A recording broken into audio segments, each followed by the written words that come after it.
update ng bayan. Maasahan anumang panahon. Magandang oras po sa ating lahat. Narito na ang update sa lagay ng ating panahon ngayon at sa susunod na 24 oras. Sa ngayon nga ay nakalabas na ng ating area of responsibility si Severe Tropical Storm Christine at huli itong namataan ng pag-asa sa layong 380 kilometers kanluran ng Sinait, Ilocos Sur. Taglay pa rin ito ang lakas ng hangin na maabot sa 95 kilometers per hour malapit sa gitna at pagbugsong maabot sa 115 kilometers per hour. Bagya itong bumilis at kumikilos ito ng 30 kilometers per hour ng west-northwest. Samantala isa pang bagyo ang namataan sa labas ng ating area of responsibility. Ito si Tropical Storm Kongray. Huli itong namataan sa layong 2,380 kilometers silangan ng southeastern Luzon. Sa ngayon taglay nito ang lakas ng hangin na maabot sa 65 kilometers per hour malapit sa gitna at pagbugsong maabot sa 80 kilometers per hour.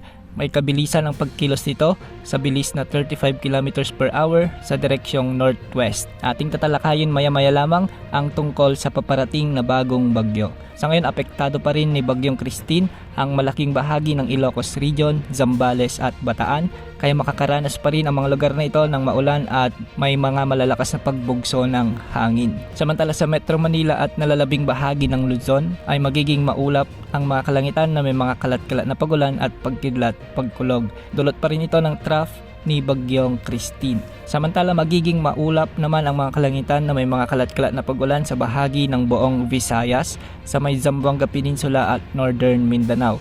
Ito ay dulot ng southwesterly wind flow.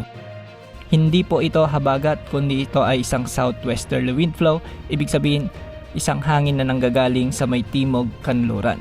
Samantalang sa nalalabing bahagi naman ng Mindanao ay magiging bahagyang maulap hanggang sa maulap naman ang mga kalangitan na may mga kalat-kalat na pagulan, tulot pa rin ito ng southwesterly wind flow. Kahit sa labas na ng ating area of responsibility si Bagyong Christine at dahil sa malawak na kaulapang sakop nito, nakataas pa rin ang tropical cyclone wind signal number 1 sa bahagi ng Ilocos Norte, Ilocos Sur, La Union, Pangasinan, Apayao, Kalinga, Abra, Mountain Province, Ifugao, Benguet, Cagayan kasama ng Babuyan Islands, sa may Isabela, Quirino, Nueva Vizcaya, Nueva Ecija, Tarlac, Zambales, Bataan, Pampanga, Bulacan, Metro Manila, ang northern portion ng Rizal, ang northern portion ng Cavite.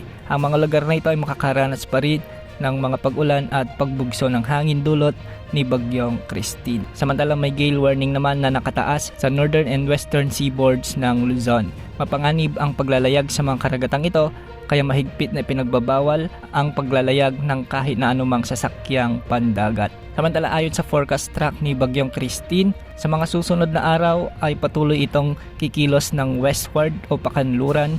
Ngunit maglulup ito ng counterclockwise sa araw ng linggo o sa Lunes. Ibig sabihin ng paglulup ito ay kikilos ng bahagyang pabalik sa direksyon ng ating bansa.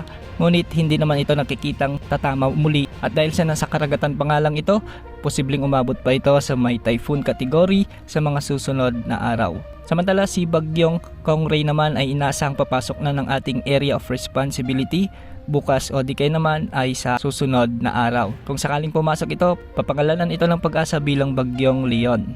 Ayon sa forecast track naman nito, kikilos ito at bahagyang lalapit sa baybayin ng Northern Luzon, ngunit hindi naman ito nakikitang tatama sa anumang bahagi ng ating kalupaan. Ito ngayon ang magiging dahilan para kumilos din pabalik si Bagyong Christine papalapit sa ating Philippine Area of Responsibility.